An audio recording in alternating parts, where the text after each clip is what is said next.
noite, bem-vindos a esta noite informativa. Filipe Nunes já formou o seu governo.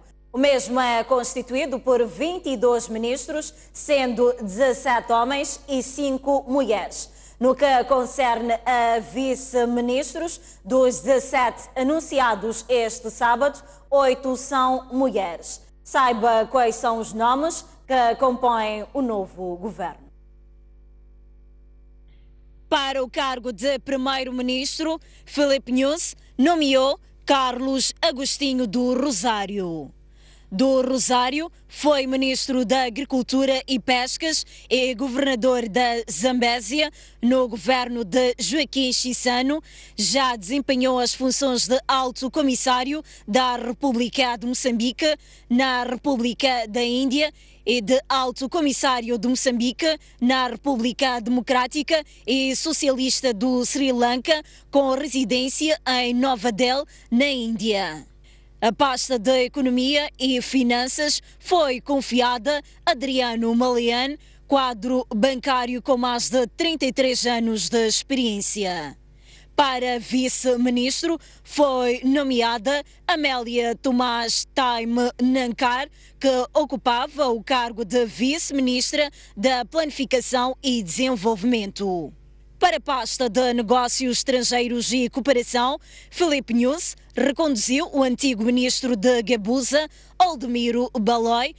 Nhelete Brooke-Monjan, filha do primeiro presidente da Frelimo, é agora a sua vice. O Ministério do Interior foi confiado a Jaime Basílio Monteiro, comissário da Polícia. Até a data da sua nomeação, Jaime Basílio Monteiro era vice-comandante-geral da Polícia. José dos Santos Coimbra é seu vice. Para o cargo de Ministro da Defesa Nacional foi nomeado Anastácio Ntukum, que terá como vice Patrício José, que até a data da sua nomeação era reitor do Instituto Superior de Relações Internacionais. José Pacheco continua a assumir a pasta da Agricultura, agora com nova designação, Ministério da Agricultura e Segurança Alimentar. O Ministério da Administração Estatal, que passa a integrar também a função pública, será dirigido por Carmelita Namachilua, que vinha assumindo funções de Ministra da Administração Estatal no governo de Gabuza. Namachilua é membro do secretariado do Comitê Central da Frelimo. Antes de chegar ao cargo de Ministra da Administração Estatal, assumiu a função de vice da mesma pasta. Roque Silva Manuel, antigo diretor de turismo em Gaza e administrador distrital naquela província, que até a data da sua nomeação era primeiro secretário da Frelimo em Gaza, é vice de Namachilua. O Ministério do Trabalho passa a ser designado Ministério de Trabalho, Emprego e Segurança Social e para sua direção foi indicada Vitória Dias Diogo. Diogo assumiu a pasta da Função Pública no governo de Gabuza antes de assumir as funções de secretária permanente do Ministério do Turismo. Vitória Diogo terá como vice Osvaldo Petersburgo, antigo presidente do Conselho Nacional da Juventude. Para o cargo de ministro na Presidência para Assuntos da Casa Civil, Nunes nomeou Adelaide Amorane, que no governo cessante assumiu a pasta de ministra da Presidência para Assuntos Parlamentares. Já assumiu igualmente a pasta de vice-ministra de Trabalho. Agostinho Salvador Monjan, antigo ministro da Defesa, foi nomeado ministro do Mar, Águas Interiores e Pescas. Para além de ter sido ministro da Defesa, Monjan foi vice do mesmo ministério antes de sair das Obras Públicas, onde também foi vice-ministro. O antigo vice-ministro das Finanças, Pedro Couto, passa a ser o ministro dos Recursos Minerais e Energia. Couto vinha assumindo a pasta de vice-ministro das Finanças desde 2005. Abdulrahman Lino de Almeida foi nomeado Ministro da Justiça, Assuntos Constitucionais e Religiosos. Lino de Almeida foi secretário permanente do Ministério da Justiça de 2000 a 2005, tendo sido transferido para as mesmas funções de 2005 a 2006 nas obras públicas e habitação. Joaquim Veríssimo, antigo governador da província da Zambésia, foi indicado seu vice-ministro. Para o Ministério da Saúde, Filipe Nunes nomeou Nazira Karimo Vali Abdullah, médica especialista em pediatria, mestre em nutrição. No seu percurso profissional, destacam-se os cargos da vice-ministra da Saúde no governo de Gabuza. Já assumiu as pastas de diretora do Hospital Central de Nampula, depois de ter sido diretora clínica no Hospital Central da Beira. Na cidade de Maputo, Nazira Abdullah já trabalhou nos hospitais José Macamo e Central. Nazira Abdullah é a primeira mulher a assumir o cargo de Ministra da Saúde desde a independência. Mouzinho Saiz foi nomeado seu vice. Alberto Kutumula, vice da Justiça no governo de Gabuza, passa a assumir a pasta de Ministro da Juventude e Desportos. É jurista e docente universitário. A veterinária e basquetebolista Ana Flávia Azinheira foi indicada sua vice. Ministério do Gênero, Criança e Ação Social será dirigida por Cidália Manuel Chauque, que assumiu as funções de governadora de Nampula no governo cessante. Para o Ministério da Educação e Desenvolvimento Humano, foi indicado como ministro Luís Jorge Ferrão, que até a data da sua nomeação era reitor da Universidade de Lúrio. Ferrão foi presidente da Associação das Universidades de Língua Oficial Portuguesa, esteve no Ministério do Turismo, onde assumiu diversos cargos. Armindo Ngunga é vice de Jorge Ferrão. O Ministério da Indústria e Comércio foi confiado a Ernesto Max Tonella, antigo administrador financeiro da EDM. Até a sua nomeação, assumia as funções de administrador financeiro da HCB. Omar Mita faz a dupla com Tonella como seu vice. Para o Ministério dos Transportes e Comunicações, foi nomeado Carlos Mesquita, quadro do ICFM e administrador da Cornelt. Manuela Joaquim Rebelo mantém o cargo de vice-ministra dos Transportes e Comunicações. Celso Correia estreia-se no governo como ministro de Terra, Ambiente e Desenvolvimento Rural. Correia é empresário de diversos ramos de atividade, já assumiu a função de PCA do BCI. O Ministério da Cultura passa a integrar também o turismo e foi indicado como ministro Silva Armando Donduro, docente da Universidade Pedagógica na cidade da Beira. Donduro foi diretor da Casa Provincial da Cultura em Sofala. Donduro é também artista plástico. Ana Comoane, que ocupou o cargo de governadora da província de Manica, passa para vice neste ministério. Para o Ministério dos Combatentes, o chefe de Estado indicou Eusébio Lambo Gumbiu, que já foi edil do município de Catandica e administrador do distrito de Vanduze. Maria de Fátima Palemba ocupava o cargo de secretária-geral da Organização da Mulher Moçambicana, a vice-ministra dos Combatentes. Para o Ministério da Ciência e Tecnologia, Ensino Superior e Técnico Profissional, foi nomeado Jorge Olívio Penicela Nhambiu, quadro da Universidade Eduardo Mondlane, onde foi diretor da Faculdade de Engenharia. Leda Florindo Hugo, que passa a assumir o cargo de Vice-Ministra da Ciência e Tecnologia, Ensino Superior e Técnico Profissional, anteriormente desempenhava o cargo de Vice-Ministra da Educação. Para o Ministério das Obras Públicas, Habitação e Recursos Hídricos foi nomeado Carlos Bonete Martinho. João Machatine, a seu vice. O Presidente da República criou 13 ministérios novos, fruto da fusão de anteriores. Conhece a seguir para onde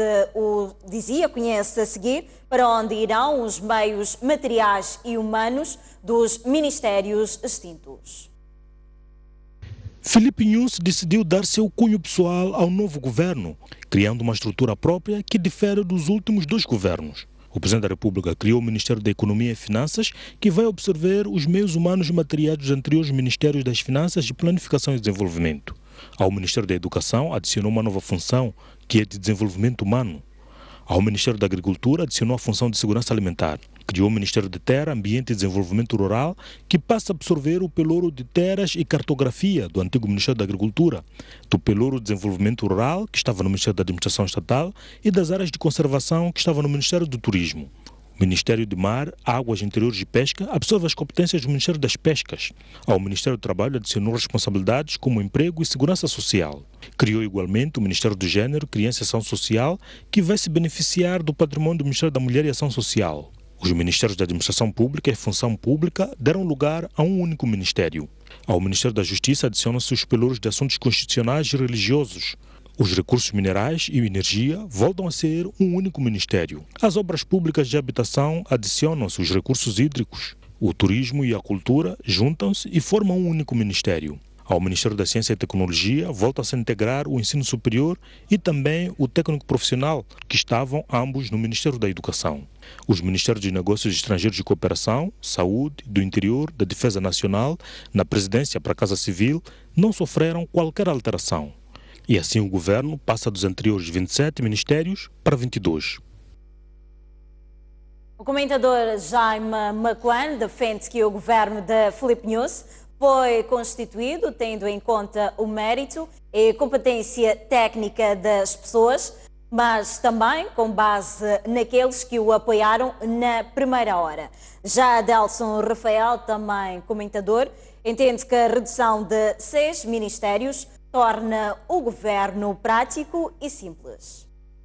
Sinto que há algum pendor tecnocrático aqui. Se nós formos a ver as pessoas que estão em grande parte desses cargos, nota-se que eles têm algum histórico profissional nessas áreas em que para as quais eles defendem. Então, como o teu Filipe Nunes está aqui presente. Então, em parte dá-se este tom, mostra-se aqui este tom.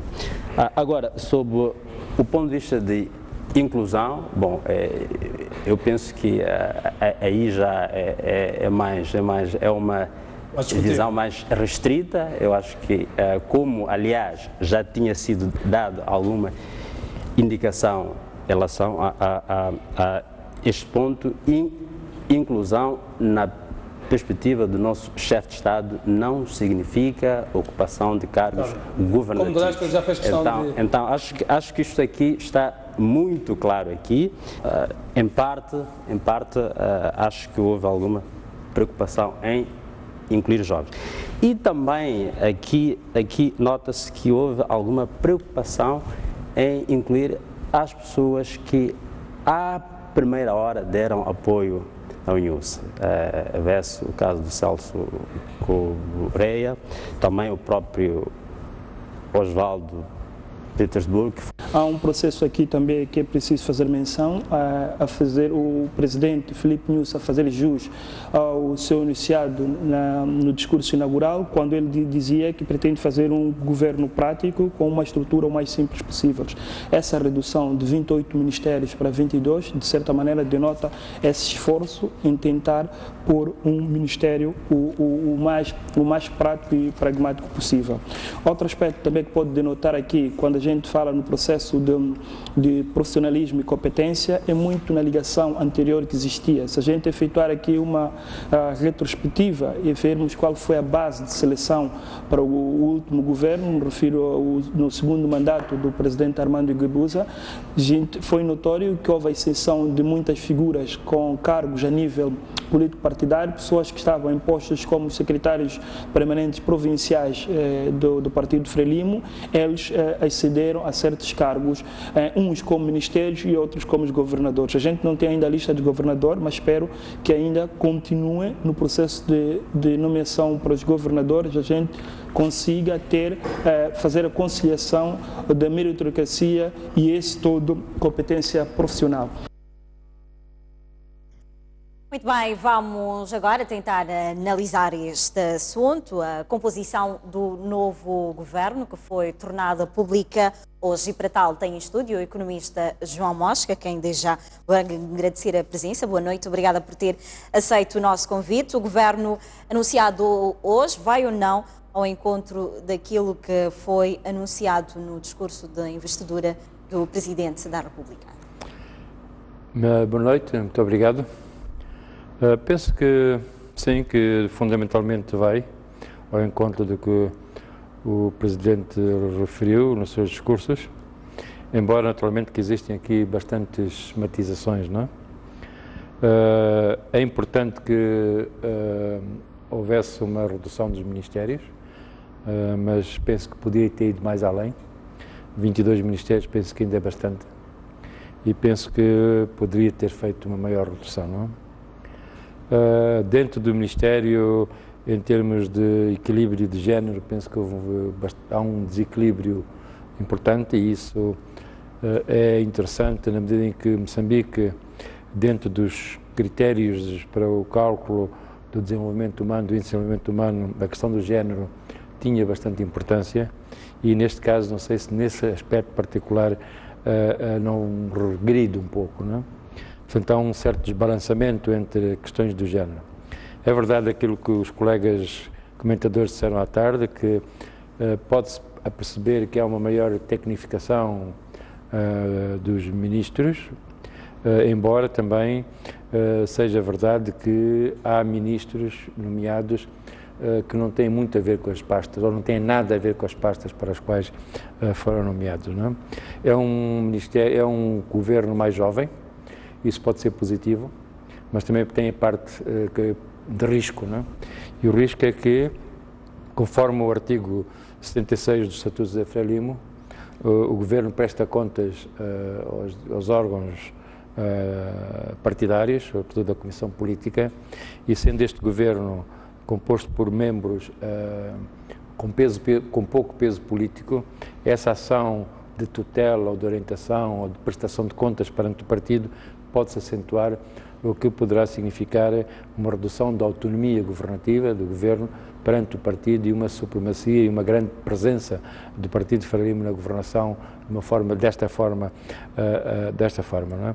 Esse é um aspecto que é a outra face da moeda do governo tecnocrático e relativamente jovem e que penso que seria útil a sociedade acompanhar este fenómeno, não é? É também importante referir que há neste governo bastantes novos ministros, mas também existem alguns ministros do governo anterior e, sobretudo, inclusivamente nos novos ministros, é evidente que existe uma continuação dentro do governo de representantes de interesses económicos da governação anterior. Exato, João Mosca, antes mesmo de chegarmos aí, a inclusão foi uma das mensagens fortes de Filipe Nhus. Acha que há inclusão neste governo? Quer dizer, a inclusão, todo o governo é composto por membros da Frelimo, não é? Portanto, nessa perspectiva, não se nota a inclusão. Mas a inclusão não é, e eu acho muito bem, se o governo, se a Frelimo foi declarada vencedora das eleições, e aqui há um particular muito interessante, é que este governo deve saber lidar muito bem com o facto das eleições que o fizeram levar ao poder e a nomeação deste governo ser umas eleições muito questionáveis. Sobre isso tem implicações ao nível da legitimidade do próprio governo. Portanto, este governo terá que ter muito cuidado com a gestão deste fenómeno social, esta percepção de uma parte significativa da sociedade. Do resto, eu penso que a inclusão não significa necessariamente que tenha que ter membros de outros governos, da sociedade civil, de outros partidos, etc. A inclusão é uma prática governativa, é um método de trabalho, é uma organização que o governo deveria ter no sentido de fazer uma maior abertura à sociedade, uma maior capacidade de diálogo, uma maior capacidade de negociação com as diferentes forças e atores políticos, partidários e da sociedade civil. Portanto, a inclusão tem esse componente que não tem necessariamente porque está ligado à composição partidária dos seus membros, não é? Também tem a questão da inclusão no processo, nos modelos de desenvolvimento económico, nos sistemas da economia social e de saúde, educação, etc., a melhoria do acesso e da qualidade. Portanto, o conceito de inclusão é mais nesse aspecto do modelo da economia social e da capacidade do governo de dialogar com a sociedade do que propriamente o aspecto de quem são as pessoas, são membros da Frelimo ou não. Isso penso que é legítimo em qualquer parte do mundo. O partido que ganha eleições tem o seu próprio governo, não é? Exato. O Presidente da República recorreu-se ao setor privado para buscar alguns nomes para o seu governo. É o caso do Ministro dos Transportes e Comunicações, que é proprietário de uma empresa de transportes, bem como é acionista da Cornelder, onde desempenhava as funções de administrador delegado, entre outros. Temos também Celso Correia. João, acho que até que ponto isto pode ser útil ou prejudicial ao governo? Quer dizer, eu penso que para ser um bom ministro não tem por que ser necessariamente um empresário, não é? Neste caso, eu vejo este aspecto com mais preocupações do que com esperanças, não é? Preocupações na medida em que há interesses económicos representados por essas pessoas, que hoje são ministros. Esses interesses económicos estão relacionados naturalmente com a anterior governação, inclusive com o próprio presidente Guebuza. Isso pode levar a um forte conflito de interesses entre governação, economia, setor privado, setor público, interesses individuais e interesses públicos, não é? É um perigo muito grande, não é um bom sinal esta nomeação destas pessoas, e penso que de outras também, não são só estes dois que referiu, e é uma questão que a sociedade deve acompanhar com muita atenção, porque estão aqui a semente e as condições necessárias para que a conflitualidade de interesses perdure neste governo à semelhança do que acontecia no passado. Eu penso que as vantagens que podem ser tiradas disso é ver pessoas com maior sensibilidade para a questão empresarial, para as questões dos negócios, para as questões dos mercados, mas não penso que tenha que ser um empresário. Há muita gente que não é empresária, que tem conhecimento, sensibilidade para esses aspectos, eventualmente de uma forma mais aberta, mais ampla que os próprios empresários que estiveram ligados a setores específicos, não é? Exato, falava aqui da redução dos ministérios, que reduziu de 28 para 22. No discurso, o Presidente da República disse que queria ter um governo prático e eficaz. Acredita que esta redução irá flexibilizar o governo? Quer dizer, este governo tem algumas fusões que me parecem lógicas, e tem outras separações que não me parecem nada lógicas. Por exemplo, o caso da Agricultura e Segurança Alimentar e o outro Ministério, que é o Ministério da Terra, do Desenvolvimento Rural e do Ambiente. Aqui é uma separação que também é necessário ser acompanhada com muito cuidado, na medida em que podemos estar no caminho da experiência do Brasil, onde existem, de facto, dois ministérios da agricultura, um ministério para os grandes empreendimentos, os grandes investimentos, o agronegócio, e um ministério para a terra, para o setor familiar, para o pequeno produtor, etc. Se isso acontecer em Moçambique, Se esta for a ideia de partida desta separação, eu viria este aspecto com muita preocupação, na medida em que isso traz por detrás um certo tipo de conceito de desenvolvimento do meio rural, um certo modelo de desenvolvimento agrário, que me poderia preocupar muito e que poderia levantar problemas muito sérios na prática, não é? A questão da terra é uma questão que aparece aqui ressaltada, parece-me interessante, mas teremos que ver como é que o assunto da terra é tratado, porque a agricultura, do Ministério da Agricultura, tem tudo a ver com a terra, e a separação da terra com a agricultura, neste caso, pode, inclusive, ter como objetivo reduzir a capacidade de intervenção da sociedade civil, das reivindicações, dos problemas dos conflitos, etc., e deixar o Ministério da Agricultura fora desse entre aspas, barulho, não é? Portanto, é preciso acompanhar esta separação com cuidado e vamos ver o que é que se passa. De qualquer modo, penso que reduzir de 28 para 22 pode significar uma maior operacionalidade, maior eficácia do Governo, mas a eficácia do Governo mede-se sobretudo pela qualificação dos seus recursos, dos seus funcionários, pela modernização do aparelho do Estado, pelo nível de descentralização que for possível fazer para que, ao nível das províncias e dos distritos, tenha cada vez maior autonomia de decisão. Portanto, a questão, o ponto da maior eficácia e operacionalização do Governo tem a ver com muitos outros aspectos que não apenas a questão da redução dos ministérios, não é? Exato, João Mosca, convido-lhe a acompanhar os pronunciamentos do líder da Renamo, Afonso Dhlakama, que deu hoje ultimato à Frelimo para ceder as suas exigências em uma semana. Caso contrário, diz que irá reagir. Não sabia. Acredite em mim! Tudo aquilo que estão a fazer, tomar posse, brincadeira, tudo vão recuar. Estou aqui. Por isso, não pode se atrapalhar. Deixa os ladrões a tomarem posse lá, a formarem governos lá, mas vão recuar. Não vão governar, vão recuar.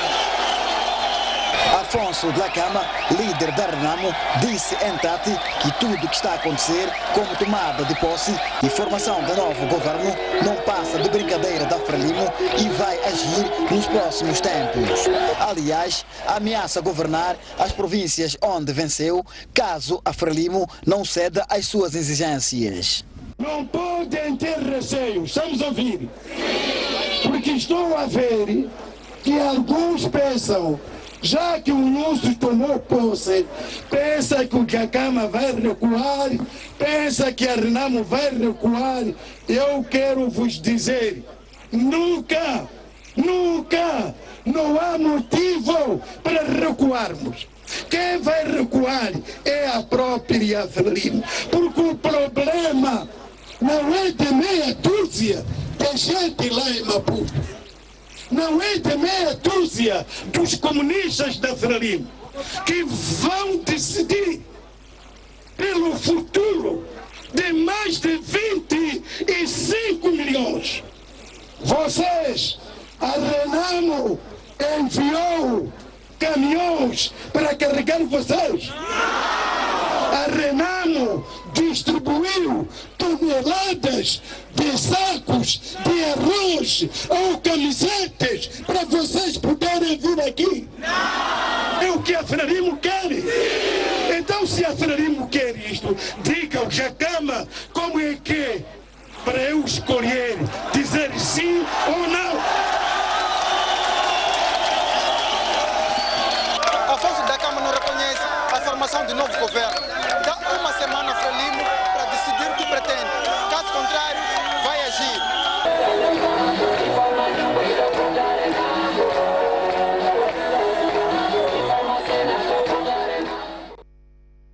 Muito bem, ficaram aqui os pronunciamentos do líder da Renamo a dar ultimato à Frelimo para ceder as suas exigências em uma semana. João Mosca, como é que olha para estes pronunciamentos da Afonso Dhlakama? Bem, eu disse anteriormente que este governo teria que saber gerir muito bem o aspecto de como é que foram feitas as eleições, todas as reservas que existem, não é? Muito embora democraticamente ou pelo menos legalmente este governo seja constituído de uma forma após a decisão do Conselho Constitucional, não é? Mas este aspecto social, este aspecto político que persiste hoje na sociedade moçambicana deve ser muito tomado em consideração, não é? Nós sabemos que hoje mais Dhlakama que Renamo tem uma grande capacidade de mobilização.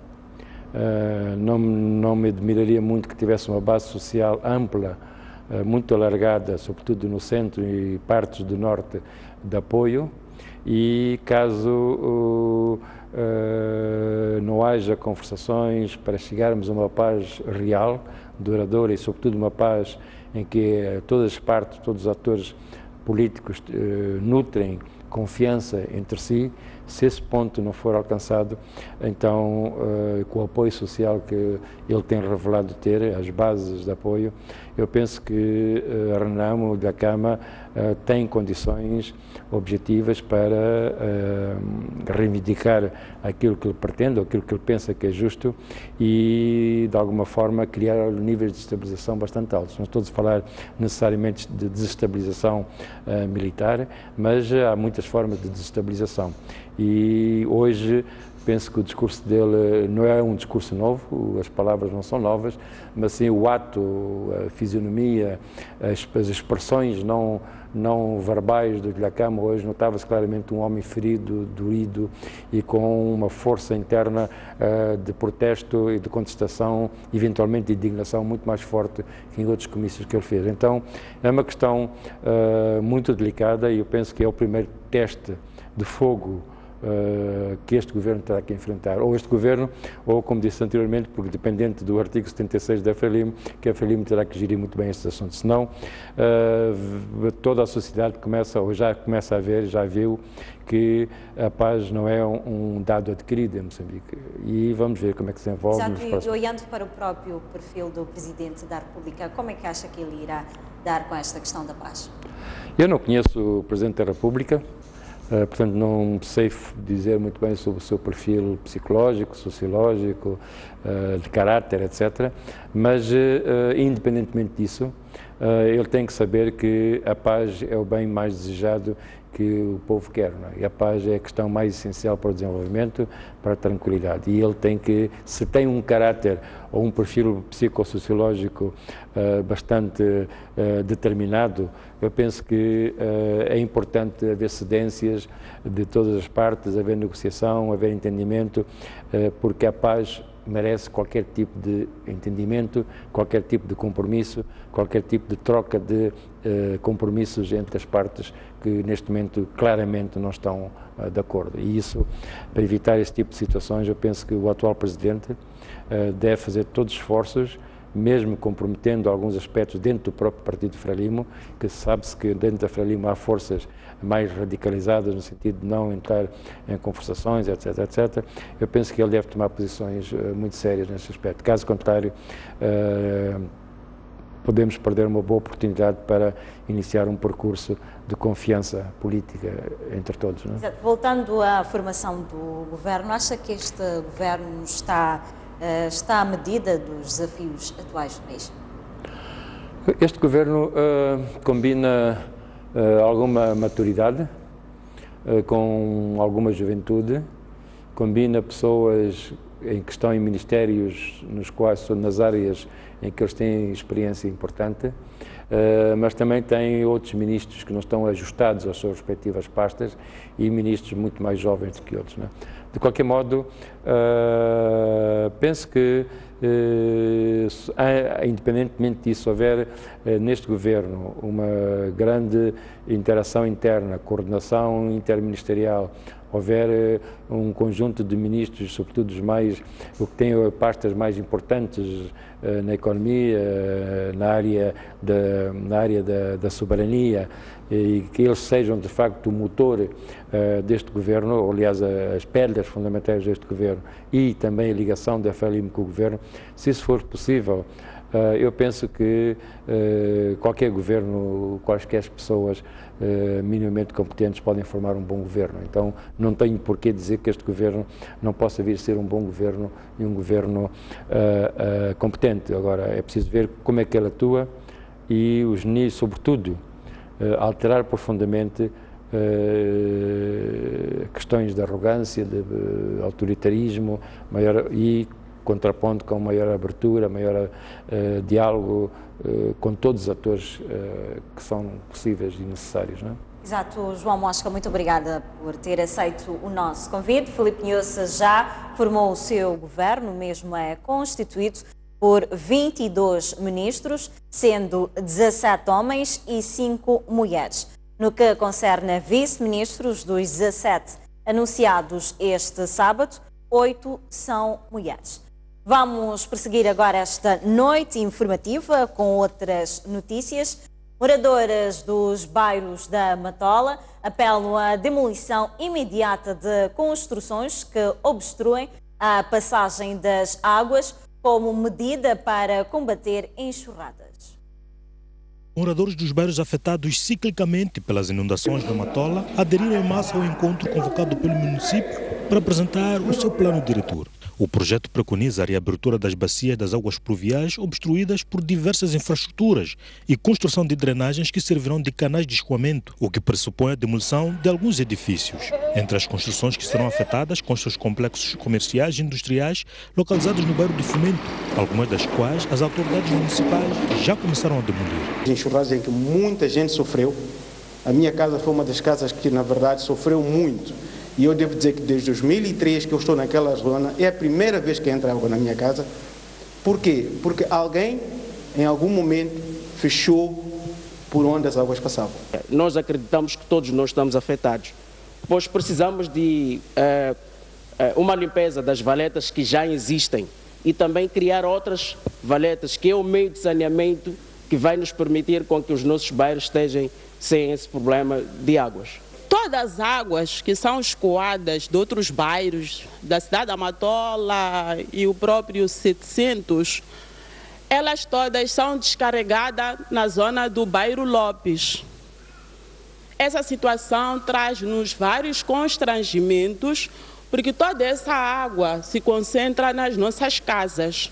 Apesar das demolições levadas a cabo pelo município, algumas obras continuam a decorrer normalmente. Enquanto o município envereda pelo caminho de demolição de algumas obras, há outras que ainda estão a ser construídas aqui ao longo da bacia das águas pluviais. Um dado curioso é que este muro pertence ao Centro de Formação Jurídica e Judiciária aqui a nível da cidade da Matola. Parte do princípio que é um órgão que forma magistrados públicos e que devia saber da questão da legalidade. Num contato breve que a STV teve com a diretora do centro, informou-nos que não podia dar uma entrevista acerca desta situação antes de ter um encontro com o município, que deverá ser esta segunda-feira. Com imagens de Bartolomeu Langa, Antônio Frades para a STV. O porta-voz do município da Matola garante que os proprietários das obras demolidas serão compensados com a atribuição de novos espaços. O processo de reabertura de 150 canais de águas pluviais, cuja maioria está obstruída por construções impróprias, já está em curso desde a semana passada.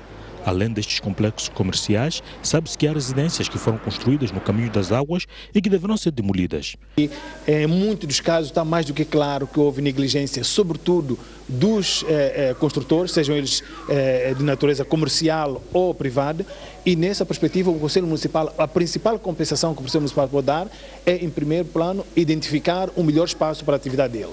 Para alguns juristas ouvidos pela STV, a demolição justifica-se tendo em conta as enxurradas que as construções estão a causar nos bairros, mas alertam sobre a obrigação que o município tem em pagar indemnizações caso as obras sejam devidamente legais. As populações lá da zona do Fomento, a Mutante, penso que está toda a zona alagada, E a causa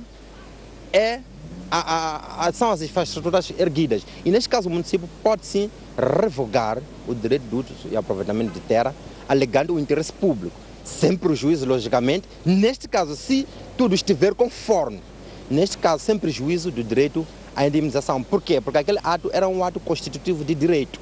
E normalmente os atos constitutivos de direito têm uma revogação condicionada. E neste caso, os interessados ou os destinatários desse ato tendem a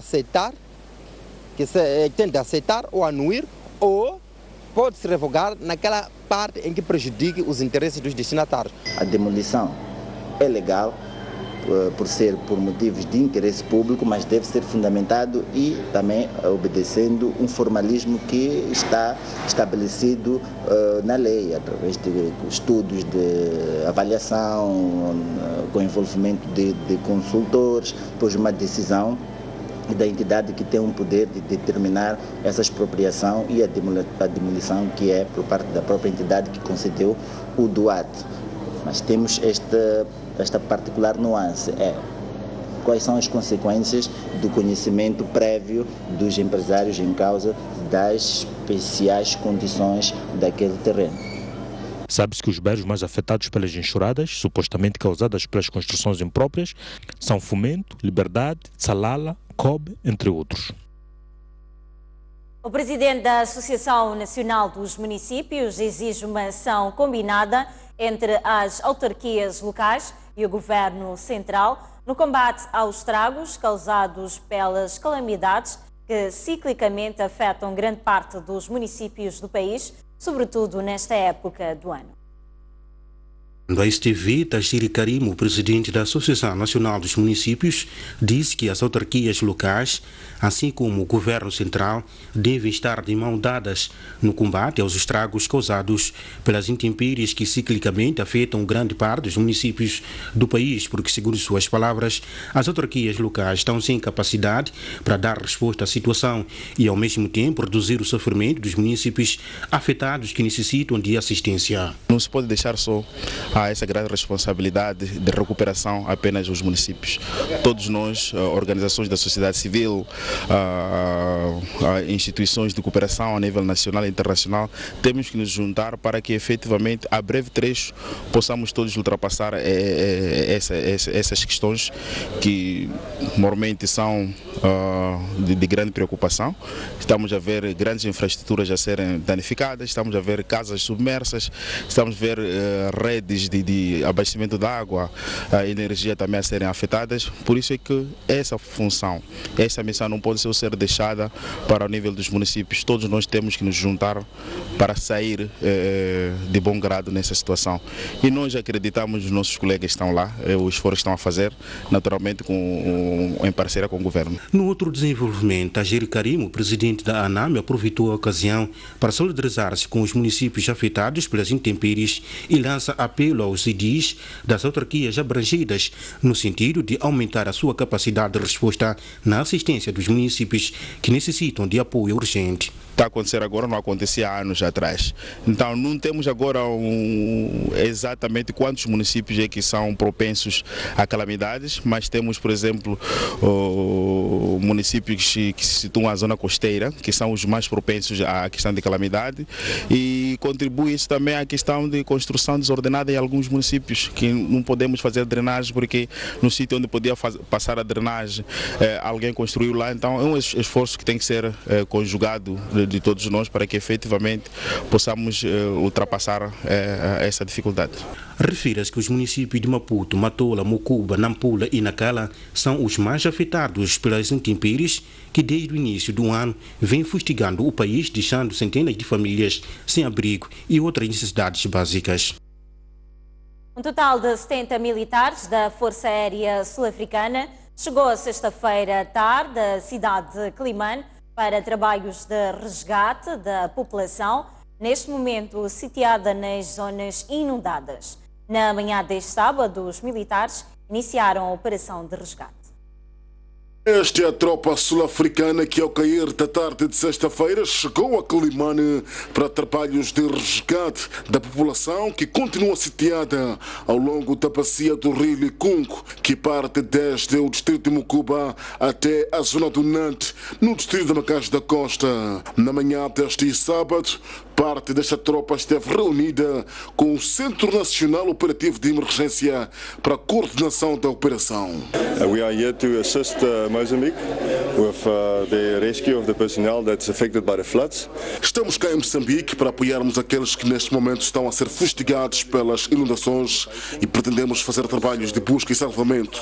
Ao todo somos 70 homens e esperamos que a chuva não venha a interromper a nossa operação. O diretor-geral do INGC, João Ribeiro, diz que a chegada desta Força Aérea Zambésia vai reforçar o trabalho de resgate de pessoas que já iniciou. Devemos fazer um plano para fazer os resgates e apoio em transporte de bens alimentares e não alimentares para os locais onde estão a precisar. Ok, e neste momento o que é que vai começar a ser feito para a busca das pessoas? Bem, vão-se fazer, portanto, o terreno e ver quem é que precisa de apoio e retirar as pessoas que estão em risco. Os pontos principais, logo a primeira, quais serão? Mucuba, Maganja, Navacura, portanto toda a bacia de Mucuba até chegamos ao Macuso. Quais são as expectativas do INGC com este reforço, digamos, da Força Aérea Sul-Africana? Dá-nos mais força, portanto é um esforço que o Governo fez para nos apoiar neste processo para que possamos salvar todas as pessoas. Na manhã deste sábado, meios aéreos transportavam medicamentos e alimentos para as zonas afetadas pelas inundações. A Fundação para o Desenvolvimento da Comunidade, em parceria com duas organizações que trabalham em prol da criança, apelam à sociedade para que incluam artigos para crianças nos bens a serem doados para as vítimas das inundações nas regiões centro e norte do país. O apelo foi lançado pela presidente do Fundo para o Desenvolvimento da Comunidade, Graça Machel, que se fazia acompanhar pelo representante do Fórum da Sociedade Civil para os Direitos da Criança da ZEZIL, Instituto para o Desenvolvimento da Primeira Infância. A experiência revela que sempre que ocorrem desastres naturais que exigem movimentações massivas de pessoas, a primeira resposta de solidariedade, quer nacional, quer internacional, olha para os números. Dizemos que são tantos milhares de pessoas afetadas. Muito bem. Acontece, porém, que também a experiência revela que sempre que há essas deslocações massivas, pelo menos 1/3 dessas pessoas são crianças. E não existe neste momento uma resposta adequada, focalizada para assistência a crianças. Graça Machel refere que as organizações que lançam esta iniciativa poderão apoiar o Instituto Nacional de Gestão de Calamidades em questões ligadas a crianças. Pais, irmãos mais velhos,